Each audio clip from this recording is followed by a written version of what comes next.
saya dari kelas D1, NIM saya 2190302134. Di sini saya akan menjelaskan tentang buku kerja. Di sini ada persiapan foundation etika dan hukum berbisnis. Yang pertama, produk dan jasanya adalah baju, unit usahanya adalah penjualan baju. Yang pertama, langkah-langkah identifikasi isu-isu etika dan legal yang dihadapi oleh perusahaan baru. Yang di sini adalah kriteria kerjanya adalah yang pertama, budaya etik yang kuat dibangun pada perusahaan. Hasil rekaman di sini saya memilih leader by example adalah mengikuti semangat kerja karyawan, terus membangun kepercayaan dan meningkatkan produk kualitas. Yang di sini ada yang kedua, ada notaris untuk perusahaan dipilih sesuai bidang bisnis. Yang di sini saya memilih objektif. Yang 1.3, perjanjian para foundation disiapkan sebagai kesempatan pendirian. Yang di sini adalah sifat berbisnis prospektif, menjalankan sebuah bisnis dan hobi. Di sini adalah persisilan hukum. Yang dihindari, yang di sini saya kesepakatan hukum. Yang isinya adalah perjanjian karyawan atau pihak seperti pemasok perusahaan, perjanjian mencegah seorang bersaing dan menjadi untuk waktu yang tertentu. Yang di sini ada nomor 2, memilih bentuk organisasi. Bentuk organisasi bisnis diidentifikasi. Yang di sini memilih sole proprietorship, kepemimpinan tunggal.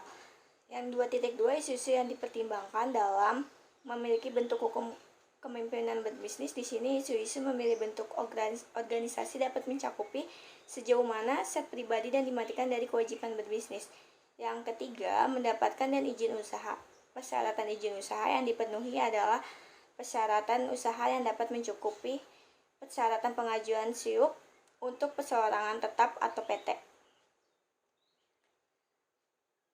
Dan di sini 3.2, izin pajak penjualan dilakukan. Izin pajak penjualan adalah di sini adalah saya memilih prinsip penguatan pajak.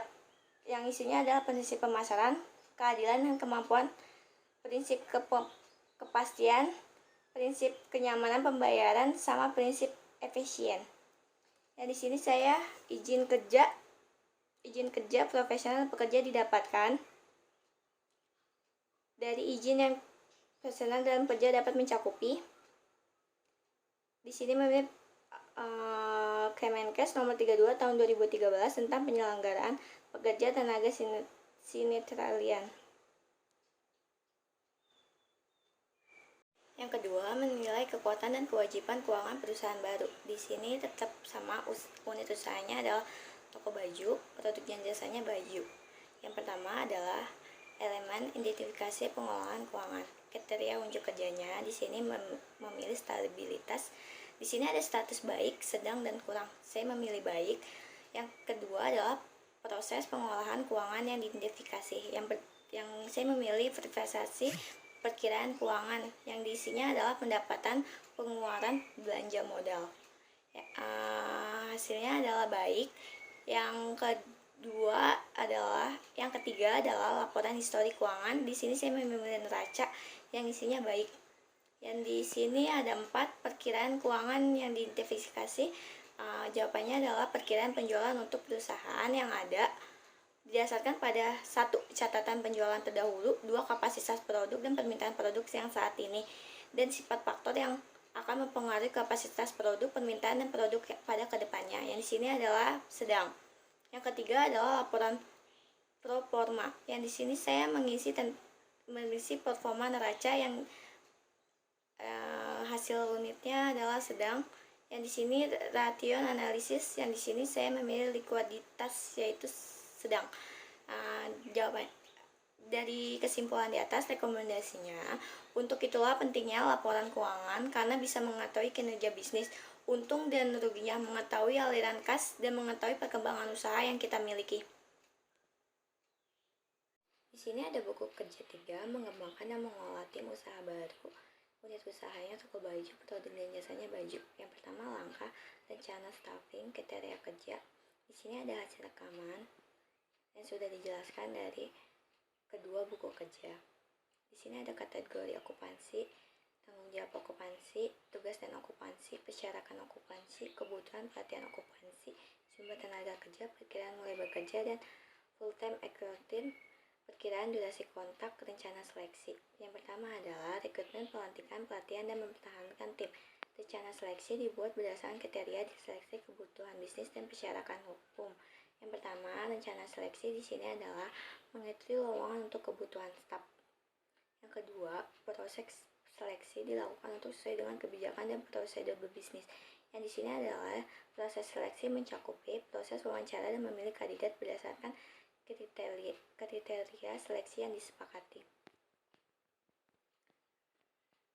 Di sini ada 2.3 informasi induksi anggota tim dilakukan untuk menyadari tanggung jawab dan persyaratan kerja mereka segera mungkin dan mengambil kesempatan untuk melatih anggota tim yang tidak terbiasa dengan prosedur berbisnis.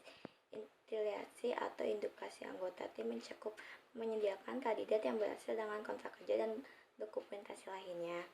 Yang ketiga adalah memenuhi kewajiban hubungan industri, hak dan kewajiban di tempat kerja dan pemberian kerja, dan hak dan kewajiban tempat kerja dan pemberian kerja untuk karyawan mencakupi karyawan identifikasi sesuai dengan persyaratan hukum yang kontrak kode praktik, dan di sini adalah hak memperoleh upah, hak mendapatkan kesempatan dan perilaku yang sama. Di sini ada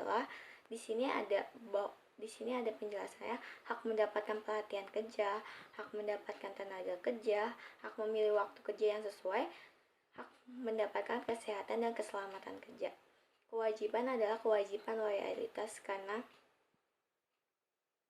3.2 prinsip hukum industri dikembangkan secara posesif dan kondusif. Prinsip hubungan industri mencakup peningkatan kesejahteraan bersama. Yang 4, mengelola staf. Alasan mengembangkan staf diidentifikasi. Alasan pengembangan staf yaitu kepercayaan diri. Di sini 4.2 strategi dan program pengembangan staf yang dikembangkan. Strategi pengembangan staf memberikan penghargaan reward kepada karyawan. Program pengembangan staf di sini adalah pelatihan. 4.3 program pelatihan yang dilakukan. Program pelatihan untuk fungsi khusus. 4.4 evaluasi yang dilakukan terhadap strategi dan program pengembangan staf yang dievaluasi. Evaluasi di sini tentukan tujuan pertanyaan evaluasi Anda sambil mengidentifikasi indikator yang akan Anda ukur. Di sini meninjaukan kinerja tim yang hasil kinerja yang diidentifikasi sesuai dengan kinerja kerja berbisnis, hasil kinerja kerjanya, kualitas barang dan jasa. Kompetensi yang diidentifikasi untuk meningkatkan kerja. Kompetensi di sini pengetahuan. Tingkat pengantikan staf di sini adalah rendah.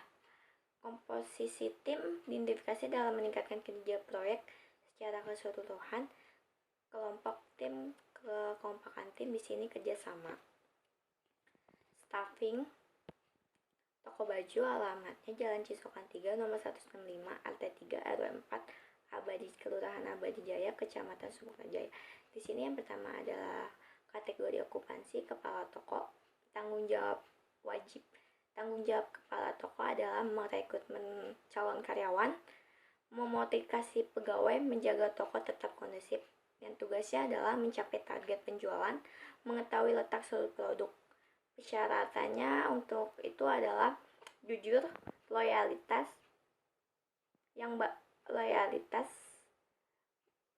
marketing yang baik, mampu memimpin. Kebutuhan pelantikannya 2, jumlah tenaga kerjanya 1, perekaman mulai bekerja secepatnya, full time, perkiraan durasi kontraknya 1 tahun. Yang kedua adalah admin, menjaga keamanan, membuat konsep menarik, yang tugasnya adalah membuat laporan, menjaga interaksi baik dengan pelanggan. Di sini mengerti fungsi WPS, kemampuan komunikasi yang baik, teliti dan cekatan. Kebutuhan pelantiknya 3, jumlah tenaga kerjanya 3, perkiraannya secepatnya, full time, dan perkiraan kontraknya 1 tahun. Di sini operator packing tanggung jawabnya adalah mencapai target produk, melakukan packing dengan baik dan benar.